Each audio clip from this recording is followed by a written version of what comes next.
Hello, everybody, and welcome to the latest episode of the Nordic Football Podcast. My name is Jonathan Fadugba, and I'm joined as ever by my colleague Steve Wyss. Steve, how are you, my friend? We're back. I've not been so well, actually, Jonathan, unfortunately. Just a bit of a cold/cough. So I may sound a little bit rough on this episode, but hanging on in there, fella, as you've got to do sometimes. You've got to grind to get these episodes out. So I hope you're doing a bit better than me. Yeah, we had a week off last week, partly due to different reasons. Obviously, Meat Man not been feeling too well, but it sounds like hopefully you might be on the mend. Let's see if you can get through the next hour or so, and we'll get yourself some Lemsip, and hopefully we'll be good to go for the next hour. But yeah, you're battling on, stepping up to the plate as always. And on this week's show, we're going to review. We've got a very tasty title race in Sweden, which we're going to recap, and we're also going to look at Norway. Just a few rounds remaining there as well, so we're going to kind of look at all the action in both countries. Obviously, if you the last episode we had was an exclusive interview with Malmö's new chief scout. So if you haven't listened to that yet, Robin Asterhead, the coach of Värnamo, who's been promoted to Allsvenskan, check it out. It was quite a interesting interview, wasn't it, Steve? We had a bit of a shock at the end with the sort of spoiler alert with the new job announcement, but no, it was quite an enjoyable episode, and Robin gave some great insights, I thought. He's a man who holds his cards close to his chest, let's just say that. I don't think I'd want to take him on a poker game, Jonathan. But yes, a very insightful interview indeed. And yes, stepping up to the plate. Usually I like a bit of meat on my plate, don't I? But, it's if I'm not smashing them, of course. And then, some really good stuff to talk about. We're going to start in Sweden, aren't we? Because, there's one match to go now in the Allsvenskan. And I've got to be honest, I'm a little bit disappointed. I had visions just a few weeks ago of sort of this like 4-way title battle on the last day of the season or something, or a 3-way battle. But at least there is still something at stake. It's either Malmö or IFK, isn't it? But I feel like this could have been almost as dramatic as it was a couple of seasons ago, Jonathan. But take us through what's been happening in the last couple of rounds and what sort of stage you're at now.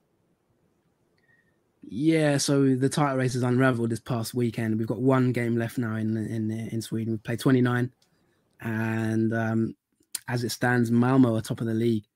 Now, of course, we had a 4-way battle at one point, didn't we? In the last few rounds, it's kind of been a case of teams maybe not quite grabbing onto it. I saw a tweet from one of our followers on Twitter at Nordic Football saying, who actually wants this title race? Who wants to win this league this season? Because teams left, right, and centre keep dropping points. Even Malmö themselves have dropped point. They had chances to go well clear and kind of drop points consistently. In their most recent game before the last one, they drew 2-2 with Häcken when they had a really good chance to take the initiative.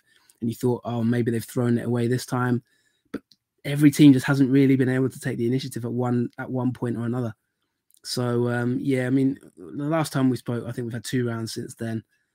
Obviously, the international break, we had that, and then last week's games. The key results in terms of the title race: Malmö drew with Häcken 2-2. Elfsborg won at Halmstad 1-0. Varberg's lost at home to AIK 1-0. That kept AIK in the race. And Djurgården dropped points against Norrköping. That was a game I watched, and it was a good end-to-end game. But Norrköping Djurgården kind of threw it away. Alec Benro scoring a goal to kind of knock Diff's title hopes at that point. But then got even worse this round just gone. So just going to recap the scores for you from this round. It's been a really, really eventful one. Degerfors 4, Norrköping 1, Djurgården 2, Varberg Boys 3. So Djurgården, really, we'll talk about them in a minute, but really looks like they've kind of bottled it, to be honest. IFK 4, Östersund 0, Halmstad 0, Hammarby 0, Kalmar 0, Malmö 1. A last-minute goal from Joe Ingeberger in the last 88th minute to pretty much put Malmö top and in the driving seat for the title race. Then tonight, Monday, we've had Elfsborg 2, AIK 4. This was a crazy game, which we'll talk about in a minute. Sirius 3, Häcken 0, and Mjällby 0, already relegated Örebro 0. So that leaves the top of the table at this moment in time with Malmö 58 points, 29 games played. AIK 56 points, 29 games played. Djurgården 54 points, 29 games played, and Elfsborg 52 points. So obviously 2 points separating each team. And that means with 1 game to go, there's only 2 teams now who can win this title. It's either Malmö or AIK. Yeah, and I'll tell you what, let's start with that Djurgården game against Varberg, because I can actually contribute here as well, because I watched this game and I've got a few nasty things to say about certain players, actually, to be honest with you, Jonathan, here. But Djurgården 2, Varberg 3. I mean, I looked at this and I thought that this was going to be a fairly routine home win. But I thought Diff were incredibly disappointing in this game. Like nothing, both ends of the fields, they were terrible. They looked slack. They didn't embrace the occasion. And I don't know whether this kind of followed on from the last round where they drew against Norrköping and the kind of their title destiny came out of their own hands. And maybe it was like a hangover from that. But, you know, you can lose it. Anyone can lose a game of football. You know, you can be unlucky. You can give it your all and you can come out with no regrets. But I think they'll come out of that with a lot of regrets from what I saw there. We talked off air and you kind of said, in a way, it didn't surprise you because you suspected all along that they were perhaps frauds this season. Yeah, they bottled it. I mean, that's the bottom line of this season for Djurgården. They've gone into this game knowing that if they'd have won, they'd be right up there, you know, with 1 game left to win the title. You know, if they'd have got 3 points, they'd be 1 point behind Malmö. Of course, Malmö would still be in the driving seat, but at least Djurgården would have given themselves a chance, you know, at home to a team like Varberg boys, who, by the way, they've had quite a good season. I've not talked about them too much, Varberg, but all in all, you know, they've had a decent season and they capped it off really. This secured, obviously, their safety as well, going to a big team like Djurgården away from home and winning 3-2. The game was, you know, I totally agree with you, really, in terms of the way they approached the game. Djurgården, just a poor game, really. You know, they went 1-0 down as a set piece. Johansson with a header from a corner. And then, obviously, Magnus Ericsson missed a penalty. They managed to get back into it just after half-time, Chilufya with a goal. And then, you know, Ryan Moon and Albin Wimbo made it 3-1 just after half-time on the 62nd minute to Varberg. And, you know, the Djurgården fans at this point were going mad at their players on the pitch. They managed to get a very late goal, Joel Osoro, to make it 3-2. But even with 4 or 5 minutes stoppage time, they couldn't quite get the equaliser. And really, you know, an equaliser wouldn't have really done too much anyway to save them, to be honest. A extremely disappointing result. Really, a lot of I think generally speaking, a lot of mistakes. You know, a lot of mistakes not only in this game but throughout the season. Really, they've never quite been good enough defensively, and they've never quite been good enough going forward. I think to really sort of make themselves champions. It has been a season like some people, you know, like some people said, you know, on Twitter, that I saw some tweets saying, you know, no one's really wanted to win this league, and it has been that kind of season, to be honest, in terms of the way teams have played to a certain extent. Djurgården have always looked like they never quite wanted to grab the bull by the horns. You know, there's been certain games they've got themselves back into it, and then, you know, they kind of bottled it, to be honest, at certain times. Their joint head coach came out, Thomas Lagerlöf, after the game and said, you know, we've been punished severely. I feel an incredible disappointment over the result. We've conceded 2 goals from corners and had far too little influence going forward. And that really sums it all up, to be honest. Not good enough from set pieces, not good enough in attack. And he said, you know, when he was most disappointed with what happened at 1-1, he said, the biggest disappointment was when we handled the situation at 1-1. We made 5 or 6 terrible decisions. We gave away cheap free kicks, throw-ins, and we let Varberg have peace and quiet. So he said, you know, he's congratulated the players, giving it their all, but at the end of the day, he's deeply disappointed. And really, that's the case. You know, once they got back into it at 1-1, didn't really offer much. And in fact, it was quite easy for Varberg. I thought, you know, Varberg have been pretty good this season overall, but they're the kind of team you've got to be beating if you want to win a title. You know, they're 9th in the league, which I think is really impressive. They're 1 point behind IFK, so it's not looking like maybe, you know, I mentioned that in the previous show saying it would be embarrassing for IFK to finish below Varberg, but looks like that might not happen now. But, you know, if you look at Varberg's last 3 games, they've been a quite decent barometer for the title race. Their last 3 games have been Djurgården, AIK, and Elfsborg. They got a point away to Elfsborg, which is a very good point, by the way. Then they lost at home to AIK narrowly 1-0. Nabil Bahoui with a goal, and then obviously they've beaten Djurgården away. They also drew with Malmö at home in October. So that kind of, they've played all the big boys in the last sort of 6 rounds. So they've given themselves a real good go over it. They also got a draw at Kalmar. So, been in good form, Varberg. But this is the sort of game where Djurgården have thrown away the title. I have to say I was very disappointed in a couple of their players, and the normally very reliable Magnus Ericsson. He had a shocker, to be honest with you, Jonathan. This is a man who has at times in the past really stood up to be counted, to be fair to him. And you'd expect at this stage of the season, someone like that leads by example, but he missed the penalty. I thought his ball distribution was terrible. He's on a lot of the set pieces, and there were terrible balls in. Like, he had a really big off day. And then the lad up front, Keller Holmberg, and to be honest, I've looked at his stats this season. What's his actual role? Because he's listed as a striker. Whether or not he plays there all the time, I'm not sure. But he's only scored 2 goals this season. And that's not good enough, is it, if you want to be up there challenging for titles, really, and winning titles? You need a goal scorer who's more effective than that, even if sort of his role is more support duty. I was really disappointed in them 2 players, but I think the whole, apart from Chiliufa, who sometimes the tactics seem to be just get the ball to Chiliufa and hope something happens. Apart from him, I didn't really think anyone else had a particularly good game for Djurgården, to be brutally honest with you. Yeah, and I think your assessment is spot on. And that's the thing with Djurgården. They're not really... it's a weird one, because if you look at their expected goals, they're actually way above a team like IFK, who are going to go into the last game of the season knowing they can maybe just an outside chance of winning the title. But, Djurgården's expected goals 52. They scored 45. And it's way behind Hammarby in second in the league. Well, not way behind, but, just behind them, and way behind Malmö, who have got 62 XG. And I think that's really probably, we're looking at, let's be honest, Malmö are probably going to win the title. They got Halmstad at home last game of the season. They, even a draw is probably going to be enough. And really that's the difference. And, we've talked about this on this podcast quite a while, haven't we? You've asked me so many times who will win the league, and I've been pretty consistent to say Malmö. When in previous seasons, I've always gone against them, to be honest. This season, I've just felt that they've just got too much going forward to not, when it counts, make it happen. The Champions League's been a bit of a distraction for them at the group stages. They've found it tough, I think, at times to come back from that. Their form hasn't been great, but when you compare them to Djurgården, I just think Djurgården lacks some clutch players, if you know what I mean. You bang on about the likes of Keller Holmberg and Ericsson. Don't get me wrong. He's had a good season, all things considered. I know that I know he's flattered in this game. That was a big penalty miss, really, isn't it? But I don't think the blame will fall on him. He's one of the top assist providers. Well, he is the top assist provider in the league this season, the 31-year-old.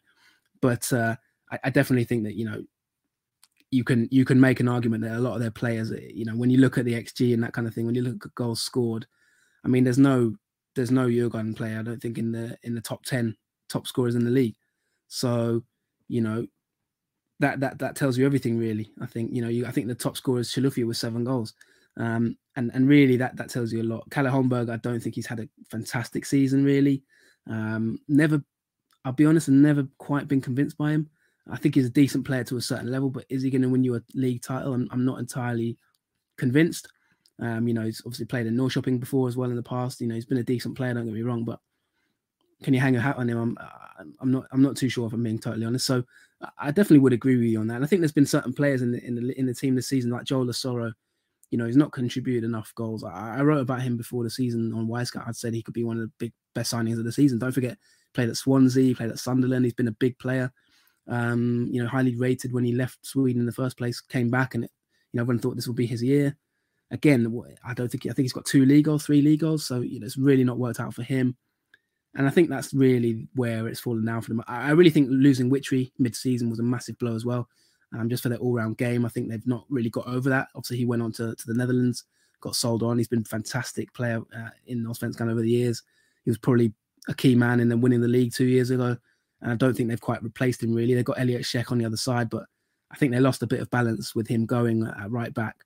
He's the Trent Alexander-Arnold, I always say, of the league, and he's left. And I don't think they've really recovered from that. And it kind of bears out when you look at how they've done the second half of the season.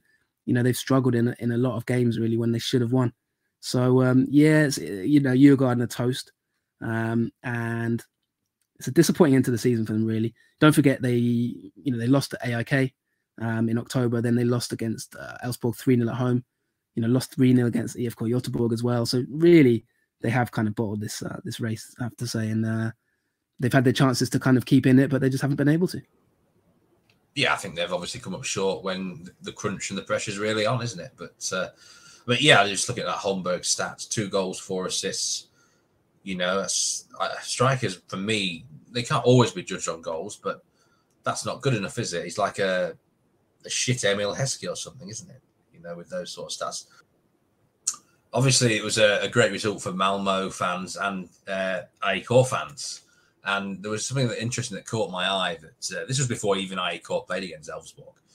And it was like some group of IFK fans are so pleased with Varberg getting the result that they're willing to pay towards the Varberg Christmas party this year, which was I found intriguing.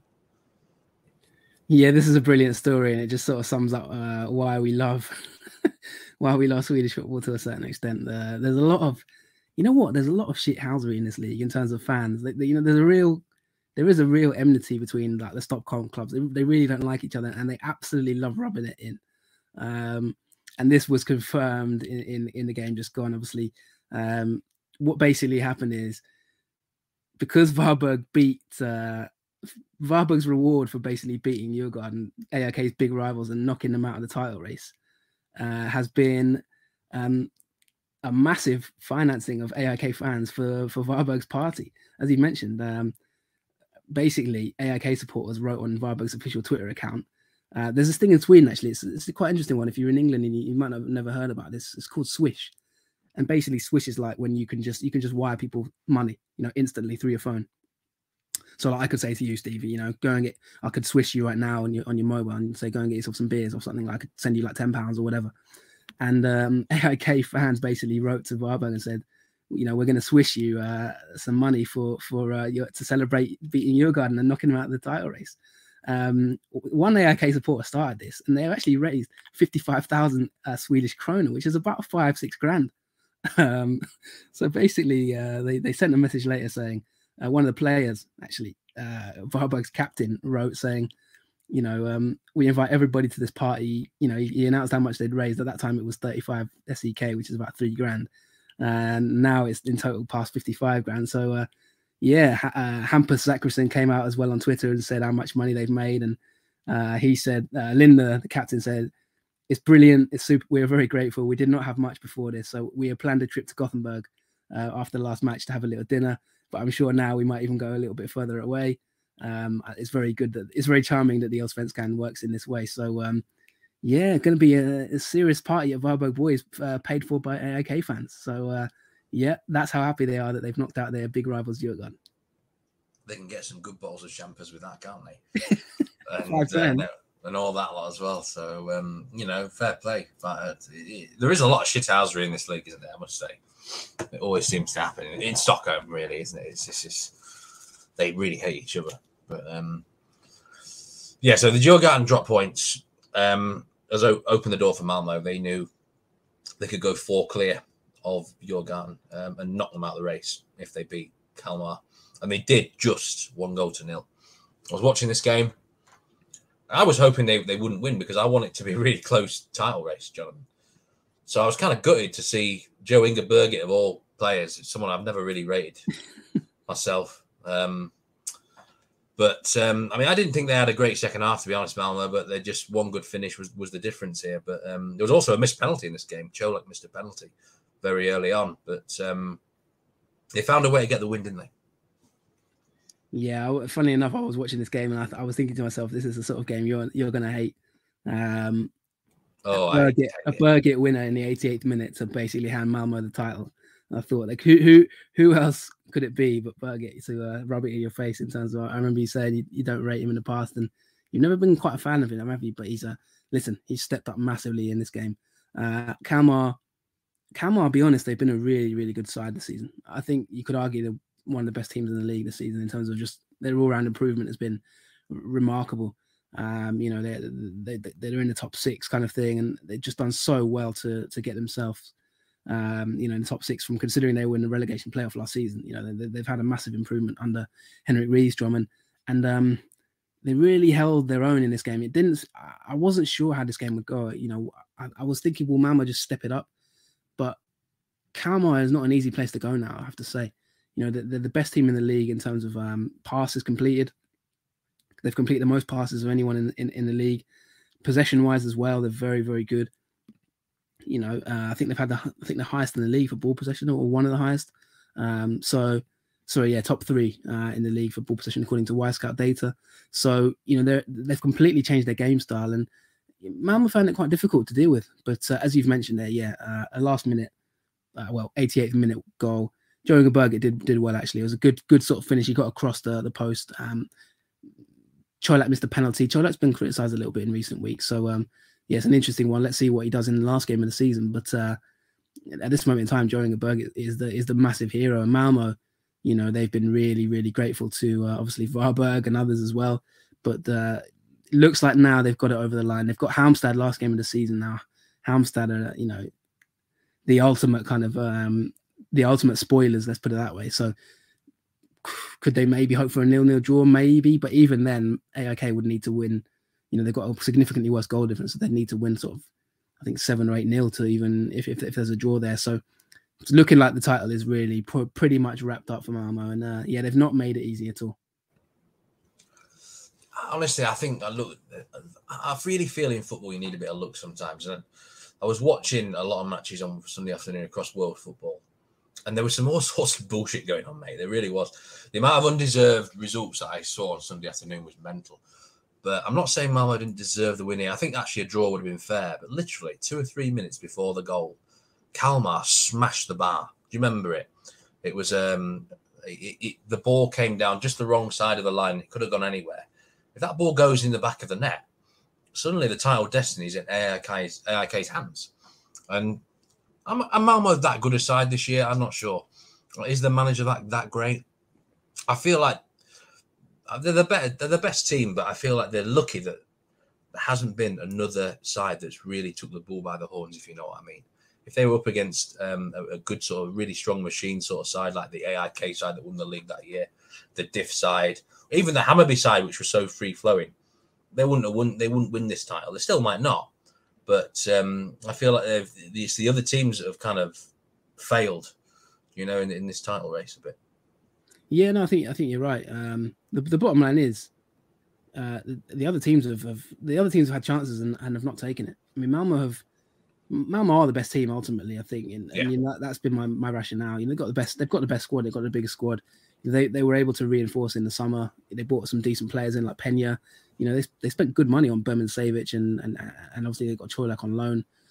You know, they've got the Champions League money now as well with that incredible run. So let's see where they go. They've obviously just brought in Varnamo's you know, manager, basically, who's going to be their chief scout now. So, you know, Andreas Gorgson's come back from Arsenal to sort of be one of their main men behind the scenes. So, you know, they're behind the scenes, they are working towards building Malmö into a massive force. And this has been the year where maybe someone could have caught them. I mean, it's not over yet. AIK could do it, but it's going to take huge. It's going to be, you know, let's face it. I mean, it'll be the shock of the century if Halmstad go to Malmö and win. Let's be honest. But at the same time, Halmstad have got to worry about themselves in the relegation battle. So they have got an incentive to go there and spoil it, but it's just, can they do it? Listen, I know in your old age you're getting a bit cynical these days, and you know you've said a few times this season you've not been the biggest of dreamers. Obviously the Glimt Roma game and other times like that. But listen, there have been some upsets this season. Let's not forget that. So you never know. You just never know. IFK Göteborg went to Malmö and won. Mjällby went to Malmö and won. So, you know, Mjällby and Halmstad are quite similar teams in terms of style, very organised, compact. Varberg boys got a draw with Malmö. You know, so Häcken got a draw last weekend away to Malmö. So the home record isn't actually the best, Steve. So you never know. But even Östersund's got a point at Malmö. So you never know. But yeah, I mean, let's be honest, it's going to be very difficult for them. But no, I really think this was the year that Malmö could have. So it could have been caught by somebody. And just on that point, just to finalise that point, there, you mentioned there about the manager and things like that. Behind the scenes, there are little whispers in the media at the moment in Sweden that Jon Thomason's job might not actually be secure. He might be under a little bit of pressure. Really? Been disappointment about the Champions League. The way they didn't score until the final, I think the final, the last round just gone. Some quite lackluster displays against the likes of Zenit, as well as, Juventus and Chelsea. Obviously, Juventus not having a great season. So, I think Malmö have been a little bit disappointing in the Champions League, despite doing so well to get there. And just in the league as well, I think there's a feeling like, could this maybe be the end of Thomason at the end of the season? Watch this space, I think, on that one. Whenever I watch them, they never really strike me as being that great. And he doesn't strike me as being that great of a manager. I've been a bit harsh there with him, but I mean, I often see them referred to as like set piece FC and things like that, which in itself, you can't underestimate set pieces, but it doesn't surprise me that you do say that maybe there's a few murmurs of discontent, but he could have been celebrating a second straight league title if Elfsborg IFK had ended a draw on Monday evening. One of those teams had to win to keep the title mathematically alive, and realistically it had to be AIK really to have any sort of feasible opportunity. They did win in a wild game, a 4-2 win. They twice come from behind. And, fair play to them, not just in terms of the title race here, but, their second place is now in their hands as well. Don't underestimate that. And if they lost this, they probably wouldn't even qualify for Europe, would they? So really big win for AIK. Yeah, this was a brilliant game, by the way. One of the games of the season, I think. We went into the game knowing, this is like whoever loses. If it was a draw, by the way, Malmö will be champions. So we had that in mind already. Both teams knew that whoever loses is basically out of the title race. So, it was really nicely set up. There was before the game, there was a bit of a delay for flares and things like that. And, Elfsborg is quite a tight little atmosphere, actually. It's a stadium I've never been to, but I'm quite keen to go to Elfsborg one day. It's not too far from Gothenburg. And obviously AIK went down there with their fans. They're always well supported, AIK. And it was a really, really exciting game. Obviously, Elfsborg started brilliantly, to be honest. They looked really, really good in the first half. I thought they could even run away with it. AIK are not a bad side defensively, one of the best teams defensively in the league, but Elfsborg just kind of were in control of it at the beginning. Rasmus Alm got 2 goals. He scored an absolute belter first goal. Then they conceded a goal from a corner, Nabil Bahoui, and then just before half time, a lovely little move with him and Per Frick. And you thought to yourself, wow, this is half time. This could be quite embarrassing for AIK. Maybe they're gonna have to claim the money back from Varberg to sort of get themselves home. But second half they really switched it on, and their manager Bartosz Grzelak's come out after the game and he's praised how well they've done after the match. Rogic scored in the 54th minute, and then Stefanelli. Always talked about Stefanelli, and I've always said there's a player in there somewhere.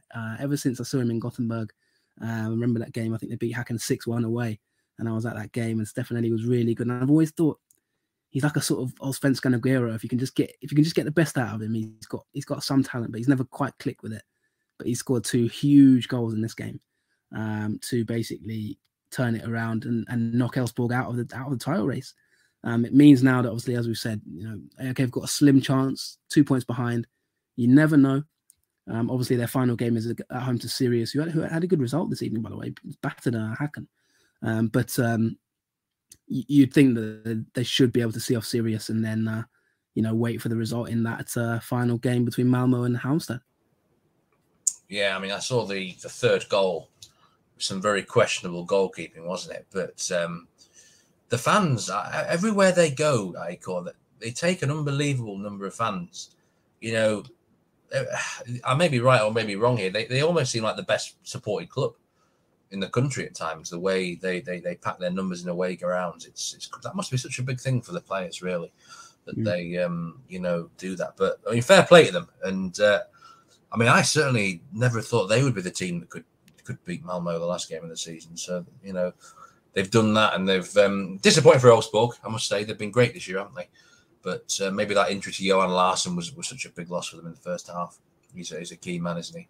But massive. That was a massive loss. I mean, he went off injured, and it completely changed the complexion of the game. Don't forget, they've already got Simon Strand as well, who wasn't in the game. AIK had Seb Larsson suspended, but end of the day, that was a massive blow for Elfsborg.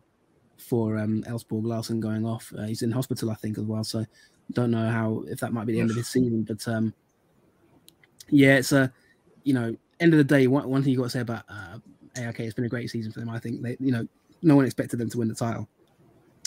No one expected them to be anywhere near it, in fact. So I really think that they've, under Grzelak, they've really shown themselves this season as a big club again, if you know what I mean. Don't forget they had a really poor season last season before Grzelak came in. And I think they've reclaimed themselves a little bit, restored a little bit of pride. And obviously they'll go into the last game hoping they can maybe sneak that gold medal, which is not out of the question. There's an Icor legend who is going to be hanging up his boots, I do believe, Jonathan, before we move on. Tell us a bit more about this. Yeah, big news that came out just before the game, actually. So it was interesting timing. I don't know if it was maybe because, I don't know, maybe they wanted to G them up or I'm not entirely sure why they announced it so close to the game starting. Maybe they, I don't know, I can't really speculate on that one. But yeah, but it was announced on AIK's websites and social media channels that Henrik Goitom will be retiring at the end of this season. Maybe it's because he didn't start. Maybe they wanted to sort of give make it official because obviously he's not got long left now. They've described him as one of AIK's greatest ever players, and they've said that his playing career will be over, but where one journey ends, another will begin. It's been announced that he will stay at the club. He'll be an assistant manager for the under-19s starting in 2022. He's 37 now. And I've often said about AIK, that you do sometimes think about them up front. They're a little bit one-paced at times. And bless him, Goitom, at 37 years old, kind of contributes to that in a way. But there's absolutely no doubt about it. He's an absolute club legend, multiple title winner, captain. He's done everything really, and sports manager Henrik Aurelius came out and said, we thank him for the time and energy he's put into AIK during all these years. He's a natural leader on and off the pitch. He's represented the club in an exemplary way with fantastic efforts and goals. He's a gold hero who symbolizes what AIK stands for. They obviously want to keep him around because he's, I think he's really influential. And obviously, I think I'm right in saying he has a kind of some Somali background. And obviously he's played in different clubs, played at Getafe, he's played at San Jose Earthquakes, Valladolid, Almeria. He's been around the block. And he's been a real legend, I think, of AIK. Joined in 2012.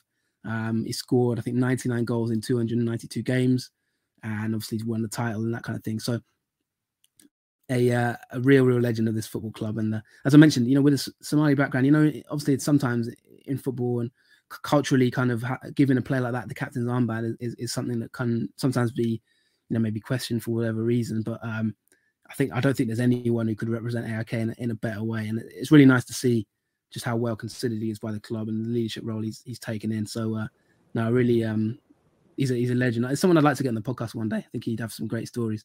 So maybe now his feet are up, he can open up to us and talk to us. But yeah, really a legend of the club. Yes, we wish him all the best after he hangs up his boots. But yeah, down the bottom of the table then, Jonathan, because it's still things are not completely decided here. Certain sides have now confirmed their official safety. We've got Halmstad, Degerfors on 31 points each. I mean, that's unlucky in itself, isn't it? Usually 31 points. That's automatic survival, really, isn't it? I can't think of many seasons where you get that amount and still be in potentially trouble. But, it's one of them two is going to be in the playoff now. Halmstad do have a better goal difference, but they got the far tougher fixture, obviously, against Malmö. If they beat Malmö, they will be safe. That's fair to say, unless Degerfors win something like 10-0 against Ostersunds, which I guess we can't really rule out the form that Ostersunds have had this season. But definitely Degerfors have the easier game, don't they? And they sprung a win out of nowhere, out of thin air, it seems. That 4-1 against Norrköping, I never saw that coming. Yeah, I have to say, the first half of the Degerfors Norrköping game is probably the worst I've seen any team play this season in any game in Allsvenskan. Norrköping were absolutely hopeless. I can't stress it enough how bad they were. I mean, horrendous from every aspect you want to think of. Second balls, set pieces, just defensively, just basic things. I mean, one of the goals, Steve, they've literally just let Degerfors centre-back run through the middle of the park and just absolutely clatter one into the top corner. It's unbelievable. The goal scored by Oliver Ekroth just on half-time to make it 4-0. Conceding penalties. Obviously, the first goal was a penalty. Johan Bertilsson, he got 2 goals. Axel Lindahl. they restored a little bit of pride towards the end with that consolation goal, but by then it was already too late. Carl Bjork, restored the deficit a little bit. But to be honest, they've been absolutely they were absolutely horrendous in Norrköping. I think it was an embarrassment, to be honest, of a game for them. It says a lot about the mentality of the club, really, in my opinion. I thought they were awful. But don't forget, Degerfors had lost 4 straight games going into this match. So maybe no wonder their Twitter account was going crazy. I mean, they posted a picture of them dancing. They posted them like drinking. I think there was like a meme or something of them drinking beer. Obviously they knew if they lost that game, they're relegated. So I think they were buzzing just to sort of still be in the league, really. There's still a job to do, really, because they're still in that relegation zone. Obviously, Halmstad managed to get a classic standard 0-0, drew with Hammarby at home, and so they've got a slight edge. But of course, as you've mentioned there, they've got a much harder game. It's going to be a real test for Degerfors. Like you said, they've got a fairly easy match away to Östersund. Should win that, or you'd think they're going to give it a good go, but it's going to go down to the wire, really. It's going to go down to the wire. The bigger game, obviously, is the bigger question is what can Halmstad do away to Malmö? Can they spoil the party? And that's going to be an interesting game. Part of you thinks, well, that it'd be an easy win for Malmö, but if there's one story that we've talked about a lot this season, Steve, on this podcast, is how Halmstad have just managed to kind of just shithouse a lot of teams, haven't they? They've had so many draws; it's incredible. Can they just pull out one more, maybe draw or upset? Don't forget they've won at Elfsborg, Halmstad. So they have had a couple of big wins. They've won at Häcken. They did beat AIK at home as well. So do they just have one more big result in them? Who knows? Well, they don't do entertainment, do they? 24 out of 29 matches have ended with under 2.5 goals, which, that's a staggering stat, isn't it? But they've only lost 10 times, and Degerfors have had 16 defeats. But you've got to say Degerfors are the side that are in the driving seat, aren't they? A draw might probably be enough for Degerfors. You'd expect Malmö to actually beat Halmstad, wouldn't you, I suppose? But I guess my question to you is, whoever does end up in this playoff position, would you fancy them to get the job done and survive? Usually, I think it can be a bit of a mixed bag, can't it? But usually the side in the Allsvenskan does have enough to stay up. Yeah, it's a great question, and we know that Superettan's finished now. We know Värnamo have gone up, and we know that, of course, Helsingborg will be in the playoff. We know the full table now in the Superettan, and it's a great question. Can either of these teams beat Helsingborg? I think that's kind of remains to be seen. It's quite hard to say. I think it's difficult to say. I think that Helsingborg are a decent side. I'll be honest, I haven't seen a huge amount of them. The games I've seen, they haven't been incredible, but they've got Van der Herk up front, who's a proper player. Shouldn't be anywhere near Superettan, in my opinion. I can't believe he stayed for the full season, but I know he was on quite a good contract. So clearly, maybe no one wanted to pay the money. He had a lot of Allsvenskan interest, so it's clearly been a case of no one bid for him. And when you've got a top striker in your ranks, Degerfors obviously have got Edvardsson, so maybe it'll be one of those two who looks to down the other one. Halmstad, on the other hand, maybe they'll look for their defence. So there's a bit up in the air at the moment, so it's really hard to say. But we know that Helsingborg are a big club; they'll be well supported, and it's going to be a tough game for either Halmstad or Degerfors, whoever takes that last spot.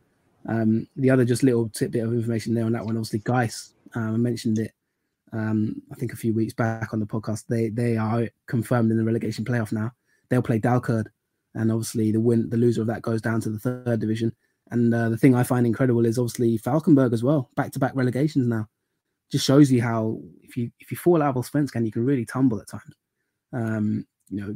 Poya have done it in the past. You worry, will it happen to Östersund? And obviously, in this case, you've got the case of Falkenberg. They remember that last day of the season survival.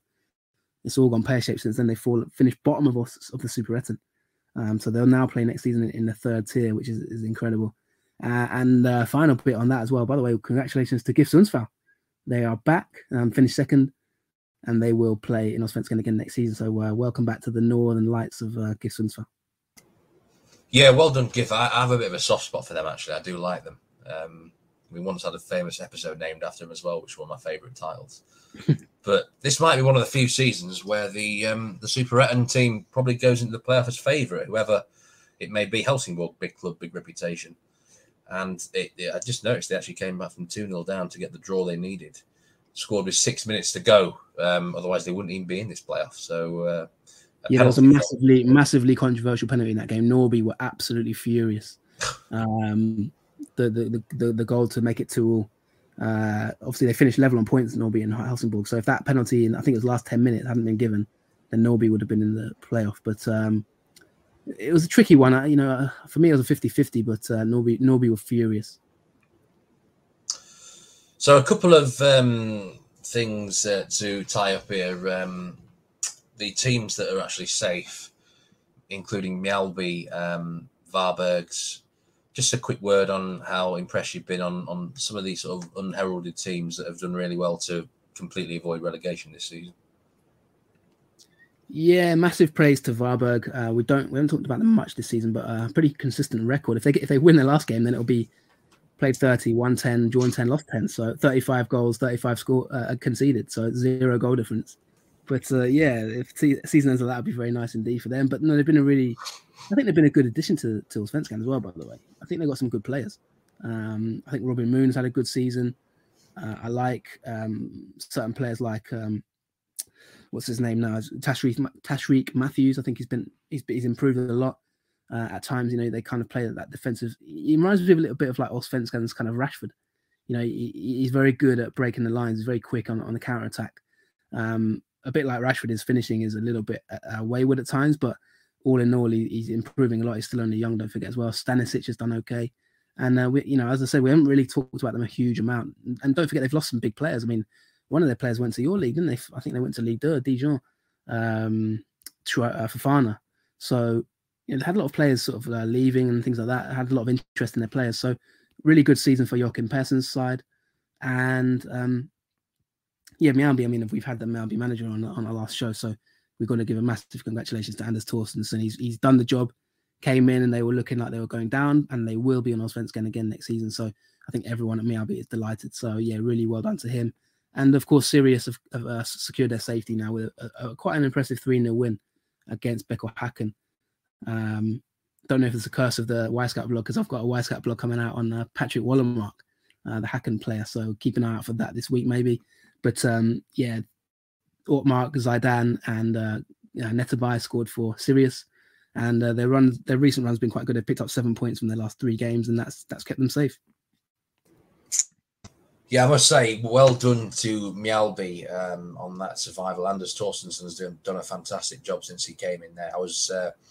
I did enjoy watching Östersund's Mjällby, the snow game the other week, which finished about 11 p.m. I think local time up there. And this, I don't know about you, there's something really exciting about watching matches in the snow, and it doesn't happen very often. But I mean, this was the guy that scored the first goal, celebrated, dived into the snow, and yet some of the away fans, they were bare chested and loving life. And I know it was only like a 2-0 win. It was one of my favourite games to watch this year, but that effectively got them over the line. And we were worried about certain teams this year, weren't we? Certain types, Sirius and that lot. But they've done it. They've all survived automatically. So fair play to them. And just before we finish part 1, then Jonathan, got to ask you your 3 predictions for the final round. What are your predictions for the Halmstad game against Malmö, IFK against Sirius, and Östersund Degerfors? Oof. I think Östersund's are kind of I think the morale's sort of gone there, really. They looked against IFK, they just looked like they've completely finished. I watched that game and they just look like they've got nothing left, to be honest. So I think Degerfors probably win that game. Then it's going to be up to Halmstad. I think Malmö, I just can't see Malmö not winning that. It'll be the biggest upset in years if they were to bottle this one.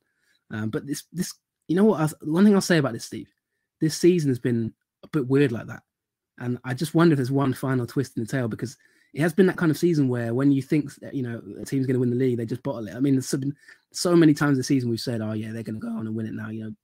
Teams get a bit of momentum and then they stumble.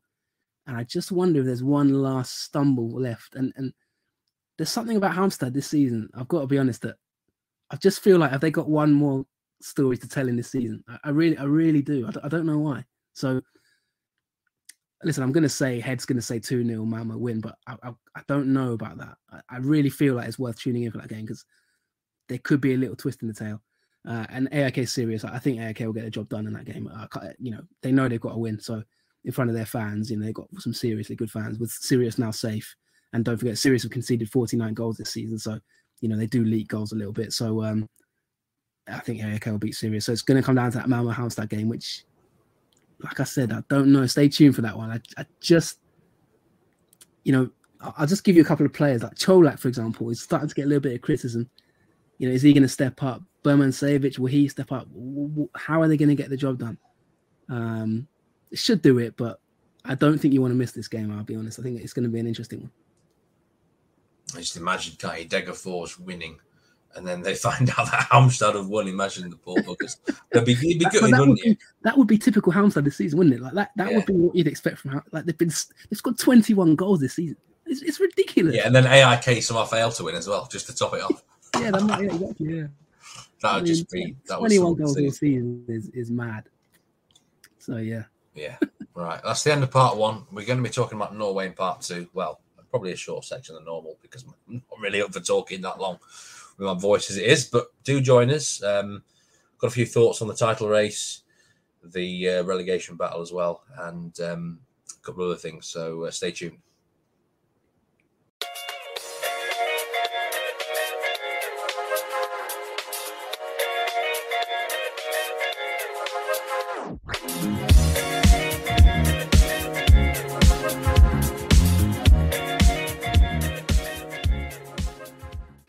Welcome back to the Nordic Football Podcast. I'm Steve Wyss and I'm with Jonathan Fadugba. Before we do talk about the Norwegian Eliteserien, just one little entry here, which, it's kind of a promise that we had. It's regarding the new Barnsley manager, Poya Asbaghi. We did say on the next episode we would talk about him, the ex-IFK Göteborg coach, of course. And I know, apologies for the slight lateness of this, but as like we said, we had a few other things going on last week. I always remember him for winning the Swedish Cup, IFK Göteborg, Jonathan, and that his departure was seen as necessary, but perhaps harsh at the time. So what are your thoughts on this manager? What have Barnsley got? Yeah, we promised we'd talk about this, and obviously now he's already in the job and he's in place and he's had a few games, I think, now at Barnsley. He's got his foot under the door, and a bit of excitement, wasn't there, especially across our Twitter account. People were kind of asking us what to expect and that kind of thing. Let's cover it. I mean, this was announced about 10, 15 days ago now, about 2 weeks roughly, or 10 days. And it was described by the Daily Mirror as one of the most odd appointments in recent memory. That's how they described it. They said to say his appointment is odd is an understatement. And they likened this appointment to, they actually did a table of the most weird managerial awarding of jobs. So they included Edgar Davids at Barnet, and they had Dave Hockaday at Leeds, Sami Huppier at Brighton, and they seem to have put Poya Asbaghi as up there as one of the strangest managerial appointments in recent times, which I think is struck me as a little bit harsh in some ways. But I mean, obviously it's the Daily Mirror, so can maybe take it with a pinch of salt. I doubt they watch much Swedish football, let's put it that way. He's a 36-year-old, obviously Iranian background as well as Swedish. I think he's the first Iranian, I read saying, to manage in English football. So a kind of big achievement there for him in that sense. He's a young coach who was at IFK Göteborg. Now, he made his way kind of at Dalkurd. That was where he had his greatest success in that sense. He's a very known coach locally. He's very known about having bright ideas, kind of like a manager, like Ralph Rangnick, obviously at Manchester United now, where he's kind of being hired for his ideas, maybe more than for his like on-field achievements. And when you talk about ideas with Poya Asbaghi, it's all about possession. He's got a very clear kind of game model based around kind of I think tactical periodization, they call it, I think. And we talked about it a lot, didn't we, Steve? I think in the years past when he was at IFK Göteborg, that's where he moved to one of the biggest clubs in Sweden after Dalkurd, and he had some decent success there, but also did lose his job. And he's won the Swedish Cup there, but it was in a sort of a bit of a weird season. It was COVID season when there was no fans, and I think the Swedish Cup was massively affected by that because obviously you've got home advantage. I think the final was played in IFK's stadium, So that was one of the things, they had a massive advantage in that sense, playing at home with no fans in the stadium, their own environment. But still, nonetheless, he won it. And his game model is all based around, like I said, pure possession. He took a lot of coaches from GIF Sundsvall. So GIF Sundsvall were a team, we just talked about them in part 1, just been promoted again. Now, they had a group of Spanish coaches who were kind of very well known. Ferran Sibla, Barnsley fans will have heard about him because he's joined Poya Asbaghi at Barnsley. Now, they kind of implemented that Spanish game model of like passing, moving, tactical possession, that kind of thing, periodization. So he's got very modern ideas, Asbaghi, and I think he'll try and bring them into his new club in Yorkshire. Obviously, his most recent role was Swedish under-21 manager, but it became quite clear. The rumours started to spread, and obviously we helped break the story. Sources in Sweden started saying that he's going to get the job, and of course he did, replacing Marcus Schott. So I can understand this feeling from the Daily Mirror that it's a bit of a weird appointment in a way. One thing I would say about that is obviously Barnsley's CEO is a guy called Khalid El Ahmed, and he's actually Swedish as well. And he was at Djurgården in an executive role at Djurgården before, so he'll know Poya inside out, and that's probably where this has come from, in my opinion. So he's clearly seen a coach that he likes there, and probably has looked to, snatch him from Sweden under-21's noses. So I think, knowing Barnsley, just to briefly cap off on that one, you look at them at the moment, and they're 4th bottom in the league in terms of possession, 45% possession in the Championship, obviously really struggling in the league in general. They're kind of fighting relegation now, aren't they? The 2nd bottom of the league. What can we expect from Poya Asbaghi? I think he'll come in and he'll really try and improve that possession stat. He'll really try and be a keep ball manager, and I think their recruitment will reflect that. I imagine he'll look for players who can rotate possession and kind of keep the ball and try and implement that game model. The big question I had, and obviously why he lost his job at IFK, was kind of, I felt at times they became quite sterile in possession. It was kind of like just passing for the sake of it, and they ended up being a bit stale, IFK, in terms of penetration. Now, whether that's because of obviously the lack of players, maybe they've sold a lot of players over the years, IFK, so it's been difficult for them to maintain the level, or whether it was obviously just maybe the coaching itself. It's a difficult one, and it's quite hard to judge him on his time at IFK. I think for that reason, he did some really good things winning the cup, but then at the same time, IFK have been a bit of a crisis club for quite a few years now, as we've talked about a lot. So I think it's hard to judge him on that. Dalkurd did really, really well. Swedish under-21s, he wasn't there for that long, and that's more of a long-term project. It's about youth development. So this job at Barnsley will probably start to define him, I think. I think he is going to be up against it. I think it's going to be a really challenging role. It's not an easy first job, I don't think. You kind of, when you're coming to England, you need a bit of time. And going straight into a relegation battle mid-season, it's going to be very hard to implement your ideas in a 46-game Championship season, isn't it? But I think the one thing you can say about Poya Asbaghi is he's definitely an open-minded, sort of bright young coach who's quite highly rated in Sweden. Yeah, I think it's a tough job, Barnsley, isn't it? Especially when, there's been a bit of scepticism about his appointment. That Hockaday to Leeds, by the way, that does have to be the number one weirdest manager, doesn't it? Like, that was just ridiculous. I've got to be honest with you. But, it might be that he needs a couple of de-stressing Sunday afternoons in the Yorkshire Dales, Jonathan. I read that people are getting trapped in the Yorkshire Dales with the snow we've been having. They have been, actually. I've got an interesting story for you here. The highest pub in England is called the Tan Hill Inn, and it's up there near, right in the north part of Yorkshire. There was an Oasis tribute band playing on Friday night, and about 100 guests, and half of them ended up having to stay the night in the pub because of massive snow drifts. So, yeah, people have been getting trapped, but there's worse places to be trapped than in a pub, isn't there? Yeah, you could say that. I don't know if I'd like to be trapped in the Yorkshire Dales, listen to Oasis on repeat for 3 days. I think that's in the freezing cold with no electricity and no hot water. But maybe that's just me. But no, looking at it, I think one of the most recent games, I think Poya Asbaghi was in charge for this. They played Swansea City, obviously lost the game.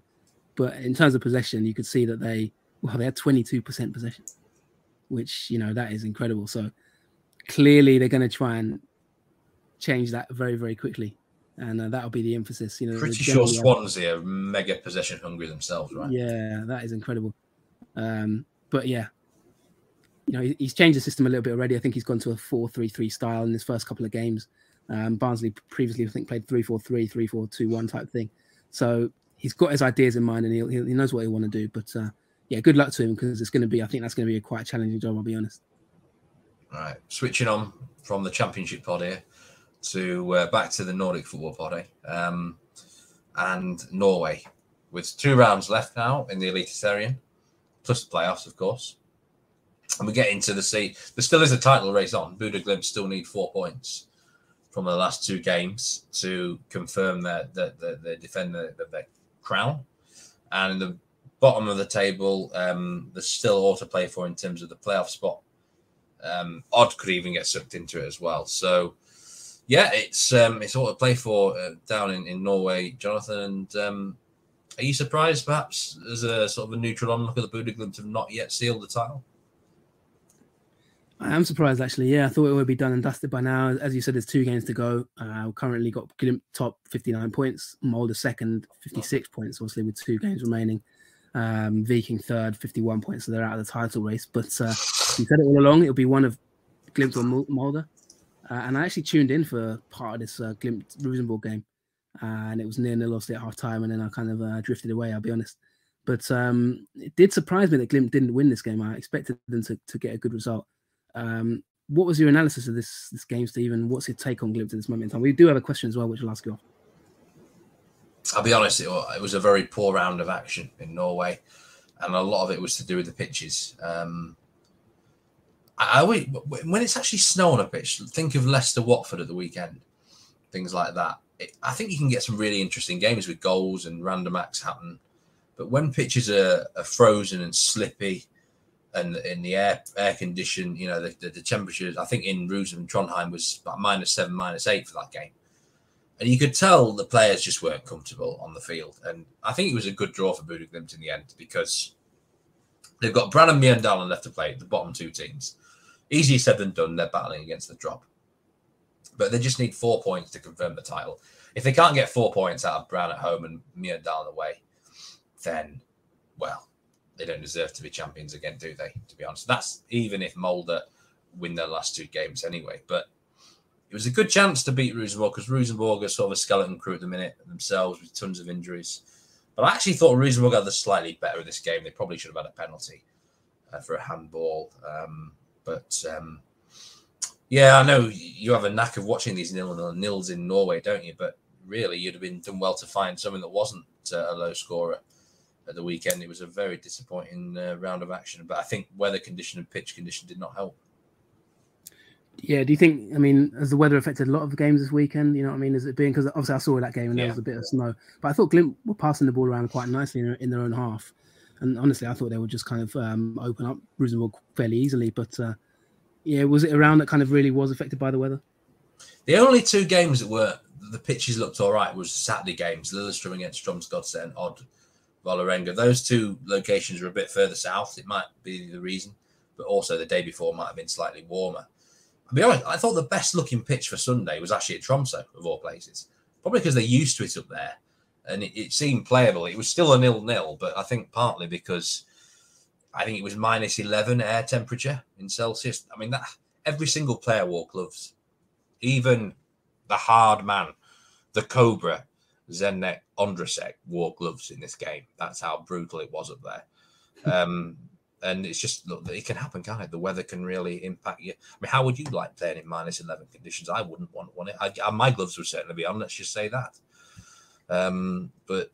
Yeah, difficult conditions for all the games, really.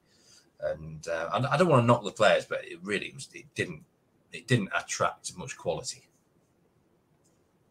Yeah, and moving to the bottom of the league as well. Let's talk about Brann, because in the relegation battle, there's 2 games to go. We've got Brann bottom of the table, fallen a little bit in recent times, haven't they? 22 points, level with Mjøndalen, but worse goal difference, -18 to -14. And then you've got Stabæk in the relegation playoff in 25 points with 2 games remaining. Odd, just about nearly safe, 5 points clear of Stabæk. They just need 1 more point to be safe. And then obviously Tromsø and Sandefjord are safe now. Where do you see this going with 2 games remaining? Stabæk, Mjøndalen and Brann. And obviously, you know, Brann, just looking at the last couple of games. We will talk about this probably next week, but yeah, Brann have got Glimt away and Sarpsborg at home. So what's been happening at Brann? just everything's gone wrong from, hasn't it, on and off the field this year. But I felt a bit sorry for them, to be honest, on Sunday, because they lost to Molde 1-0.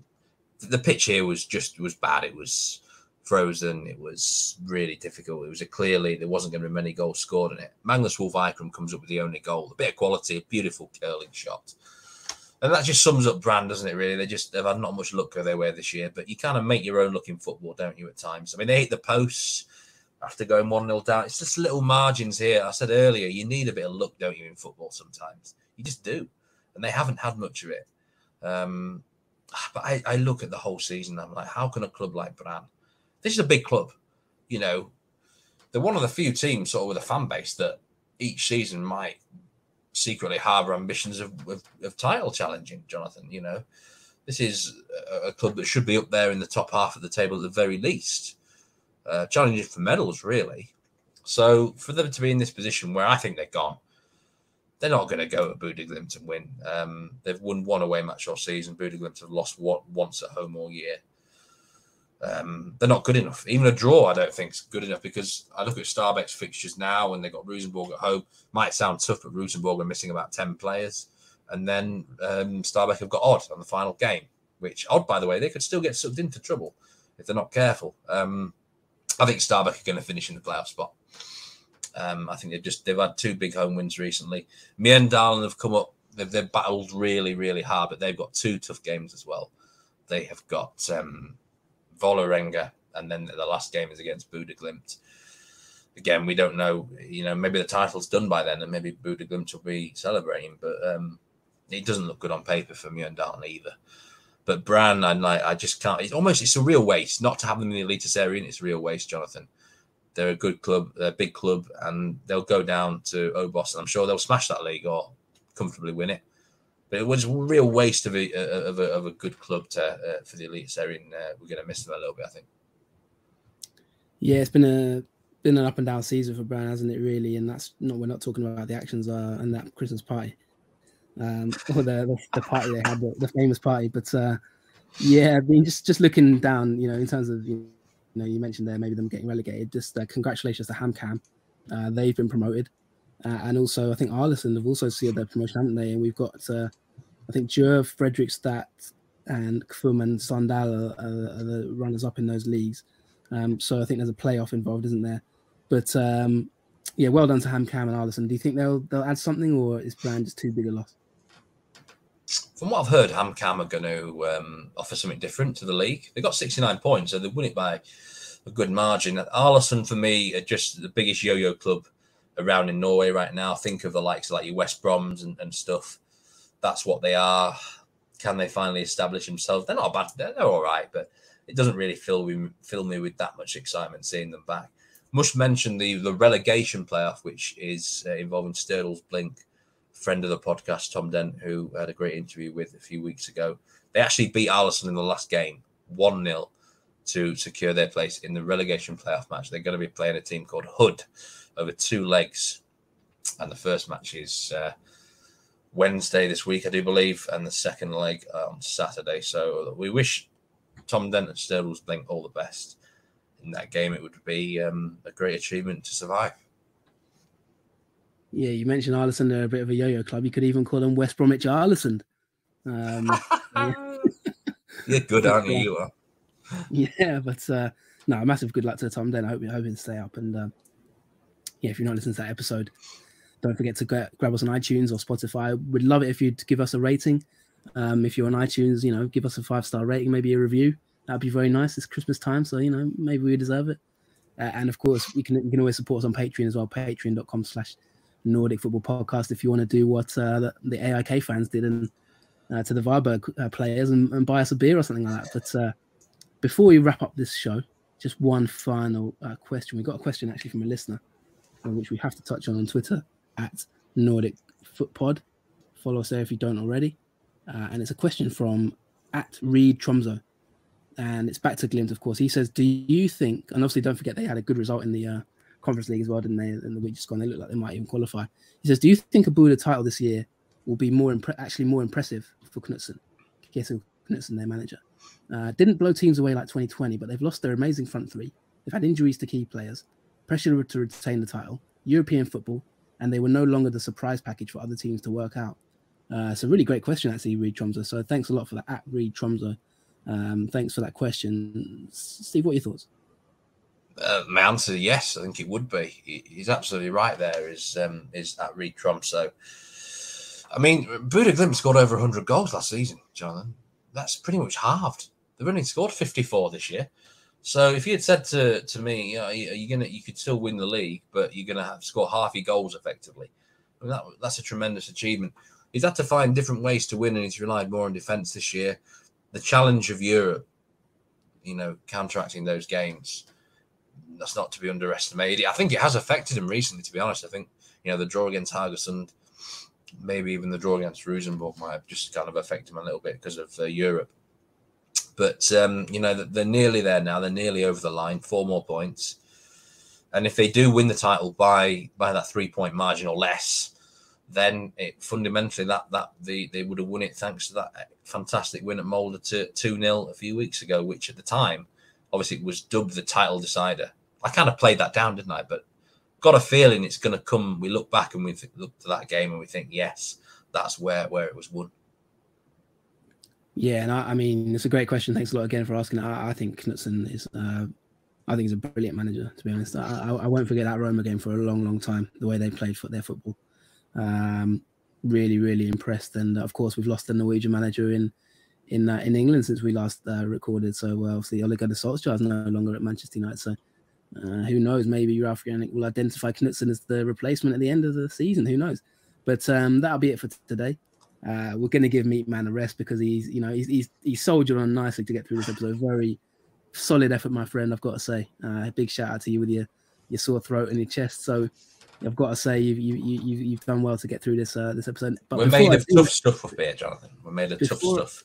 Well, before I do let you go, I've got one little thing I want to talk about, and that's Allsvenskan fantasy. Now, anyone who's following us on Twitter and join the fantasy league, the Norway Football Podcast Fantasy League, just want to give it a quick mention because while there's been a title race going on in Sweden, there's also been a title race going on in the Nordic Football Podcast Towers, and it is going down to the last day of the season. In 49th place with 1,697 points is JF Football FC. That's my team. Not having the best of seasons, but I've made it into the top 50. Took my eye off the ball for a good number of weeks in the mid part of the season, which I always do, and got taken over by Meatman Soccer in 45th place, who with 1,711 points. So 14-point gap going into the last game of the season. Both of us have got one more chip to play. This is going to be one for the ages. It's going to be like Malmö AIK, to be honest. So is Meatman Malmö going to hang on, or is AIK JF Football going to sneak up from behind and beat you on the last day of the season? Who knows? I've made a monumental effort to catch you, but before I ask you for your comment, I just want to read the top 3 as well. We've got top 3 because there's one game left now in the title race for the Nordic Football Podcast League. And in 3rd place, we've got James Donnelly with Atexi FF. He's got 1,930 points. Decent effort, my friend.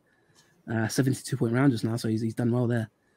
Taking over Gerardo Lopez Lozada, who's always up there. 2nd place is Philip Christiansen with 1,951 points, 21-point gap. With I don't know how to pronounce the name of this team, but anyway. And then top of the table with 1,960 points. So that's a 9-point gap going into the final game is the Rat Pack at Nororts. I know he's an AIK fan. He's regular sort of tweeter on our Twitter account. So can he win the title? Who knows? But good luck to those 3 at the top. I think it's probably between those 3 unless Gerardo Lopez comes out with some absolutely stunning round, really, or Marcus Nilsson in 5th, FC Bonky. But good luck to everyone in the last game of the season, and fingers crossed. Can I take you over, Steve? I don't know. It's going to be a nervous one. Well, I'd imagine there's quite a few chips hanging around across the whole competition, really. Last round, But if I pulled it off and actually beat you, this would be one of the biggest shocks in recent memory because, I'm in the top 4,000 overall. Like, for me, that's dizzy heights. Like, this is like Harrogate Town winning the championship, mate. Like, if I pull it off and well, beat you and also maintain my position in the top 4,000. I think, you know, I would have a great year, but it's all going to be on that attack chip.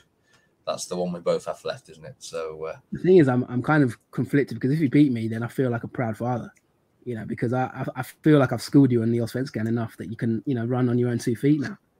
But at the same time, if I do lose, I don't know if I'm going to be able to live. If I beat you, mate, it's because of one player, Johan Larsson, who basically ran my shit the whole half the season. So. Yeah. So that's last day of the season.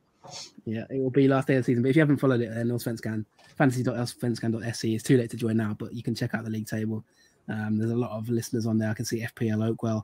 He's in 18th. He's had a great season. A few others as well. Heskebo in 12th. So yeah, it's been great. Thanks a lot to everyone who's joined it. But we will be back next week. We'll recap what's happened in Sweden. The title will be awarded this weekend. And we'll also recap the last game. We'll look forward to the last game in Norway. Of course, we're getting to that stage of the season. That's Christmas time. And the league is about to end. So thanks a lot for joining us. You can follow me on Twitter at JFFootball, FUTBOL. And where can we find you, Steve? You can follow me on Twitter at MeatmanSoccer. There you go. And you can also check us out on our YouTube channel, Nordic Football Podcast YouTube, and also wherever you get your podcasts. So thanks so much. Please do subscribe. Please do drop a comment or retweet it on Twitter. It just helps us get the word out there. But hope you've enjoyed this episode. Thank you for listening. Steve's off to get some Lemsip, and I'm off to check my fantasy team. Goodbye, and have a great week. Take care, everyone, and goodbye.